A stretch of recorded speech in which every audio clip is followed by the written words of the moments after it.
കടവും പറഞ്ഞില്ലേ സഹോദര? അവിടെ ഉണ്ട് ഹസ്രജിന്റെ അടുത്ത്. പറഞ്ഞിട്ടുണ്ട്. എന്തേ അന്ന് സനത് വേണ്ട?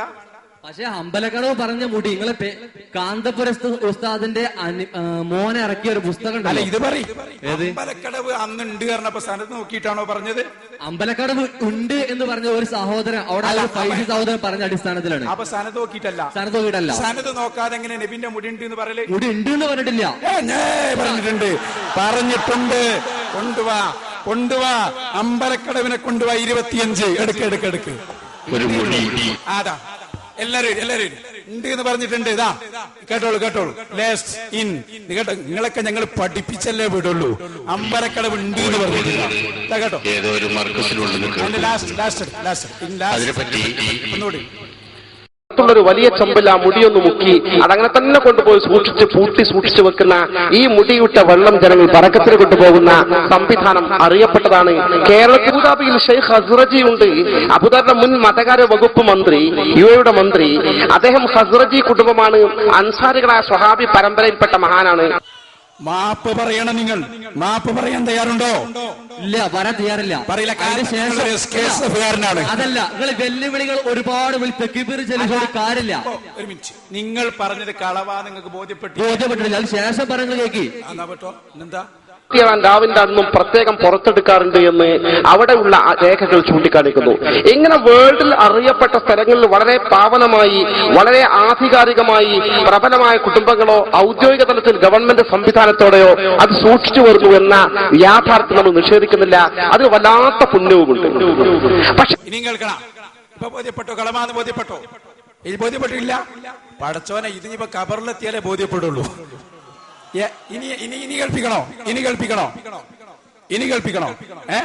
ബാക്കി ആ മുടി ഇത്രമാത്രം 14 നൂറ്റാണ്ടുകാലം പാരമ്പര്യമായി കൃത്യമായ നിവേദക പരമ്പര സഹിതം ആ സിൽസില വഴി, ആ കണ്ണികൾ വഴി പാവനമായി ഇവിടെ എത്തിച്ചേർന്നു സ്ഥിരപ്പെട്ട ആ മുടികൾ ഒരു കേന്ദ്രവും മറ്റൊരു വിഭാഗത്തിന് വിട്ടുകൊടുക്കാൻ സാധ്യത വളരെ കുറവാണ്.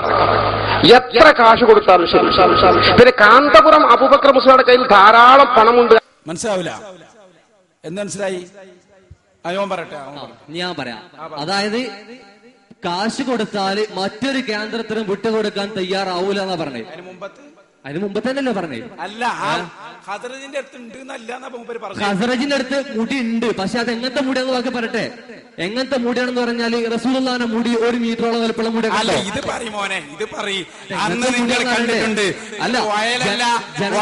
വയലല്ല, ജനങ്ങളെ കബളിപ്പിക്കരുതല്ലോ. അത്രയും വലുപ്പമുള്ള മുടി കബളിപ്പിക്കുന്നത് ഞാനാണോ? എല്ലാരും കേട്ടതല്ലേ? നിങ്ങളെ ഇതിപ്പോ നോക്കുങ്ങള്, ഹസ്റജിയുടെ സമീപത്ത് മുടിയുണ്ട് എന്ന് രേഖകൾ ചൂണ്ടിക്കാണിക്കുന്നത് അയാൾ പറഞ്ഞു. പക്ഷെ എസ് കെ കുട്ടിക്ക് എന്ത് മനസ്സിലായില്ല? ഉണ്ട് എന്നല്ലേ പറഞ്ഞേ. പിന്നെ ഉണ്ട് പറഞ്ഞില്ല. അതിന്റെ അർത്ഥം എന്താ? അതൊക്കെ ഇത് ജനങ്ങൾക്ക് തിരിയുന്നുണ്ട്. എന്താണ് ഇത് സംഭവം? അപ്പൊ ഹസ്റജിയുടെ കയ്യിലുണ്ട് എന്ന് നിങ്ങൾ കൃത്യമായി പറഞ്ഞിട്ടുണ്ട്. പറഞ്ഞിട്ടില്ല. ഹസ്റജിന്റെ കയ്യിൽ മുടിണ്ട്. അതുണ്ട്. റസൂലുള്ളാഹിന്റെ മുടി അത്ര വലുപ്പമുള്ള നിങ്ങൾ തെളിയിച്ചാല്. അല്ല, അതിരിക്കട്ടെ. അത് തെളിയിക്കാതെ പിന്നെ എങ്ങനെ മുടിനെ പറയാം? ഇത് സമ്മതിച്ചാൽ തെളിയിക്കും. മുടിയുണ്ട് എന്ന് പറഞ്ഞത്. അപ്പൊ നിങ്ങൾ പറഞ്ഞത് അബദ്ധം നിങ്ങൾക്ക് മനസ്സിലായില്ലേ? പറഞ്ഞു ഇദ്ദേഹം പറഞ്ഞിട്ടില്ല. ഇദ്ദേഹം റസൂലുള്ളാഹിന്റെ മുടിയെന്ന് പറഞ്ഞിട്ടില്ല. ഇല്ല.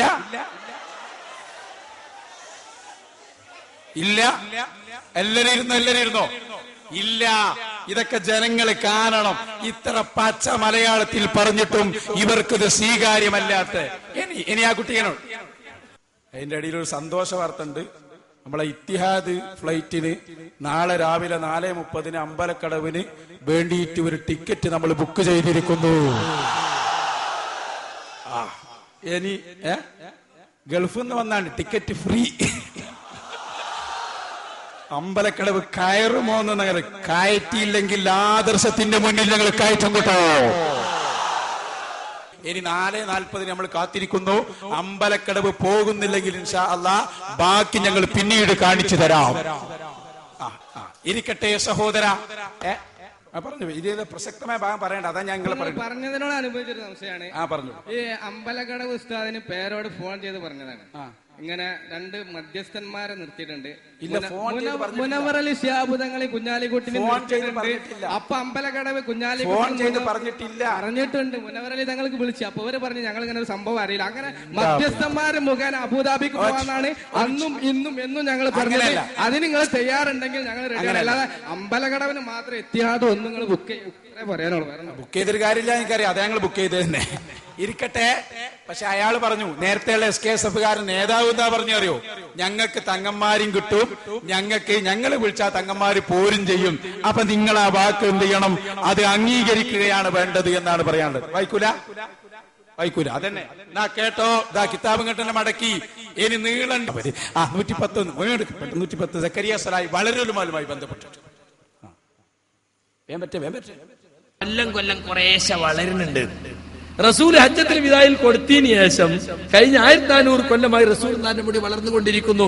അപ്പൊ സ്വാഭാവികമായും ചോദ്യം വന്നു, ഹസ്രത്ത് ബാലിലുള്ള ഒന്നും വളരുന്നില്ലാലോ, ബെല്ലൂരിലുള്ളതും വളരുന്നില്ലാലോ, ഇവിടുത്തെ ഈ അബുദാബിയിലെ ഹസ്രജിന്റെ അടുത്തുള്ളത് മാത്രം എങ്ങനെ വളരുന്നത്? ആ വളർച്ചന്റെ ലിമിറ്റ് എന്ന് പറയാൻ പറ്റുമോ എന്ന് ചോദിച്ചു.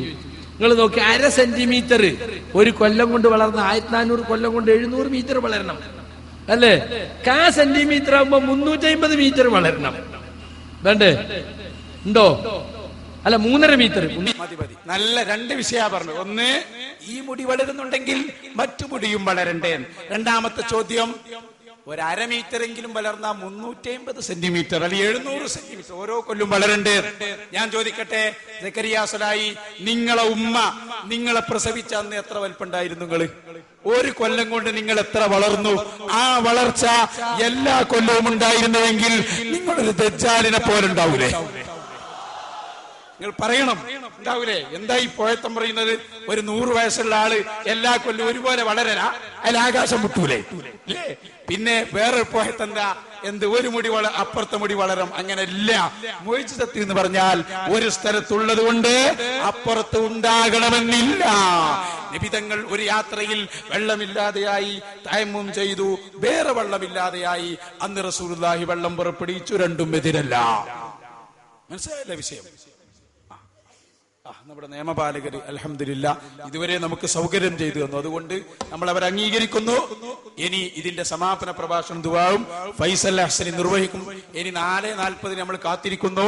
അമ്പലക്കടവ് പോകുന്നില്ലെങ്കിൽ ഇൻഷാ അല്ലാഹ് ബാക്കി ഞങ്ങൾ പിന്നീട് കാണിച്ചു തരാം.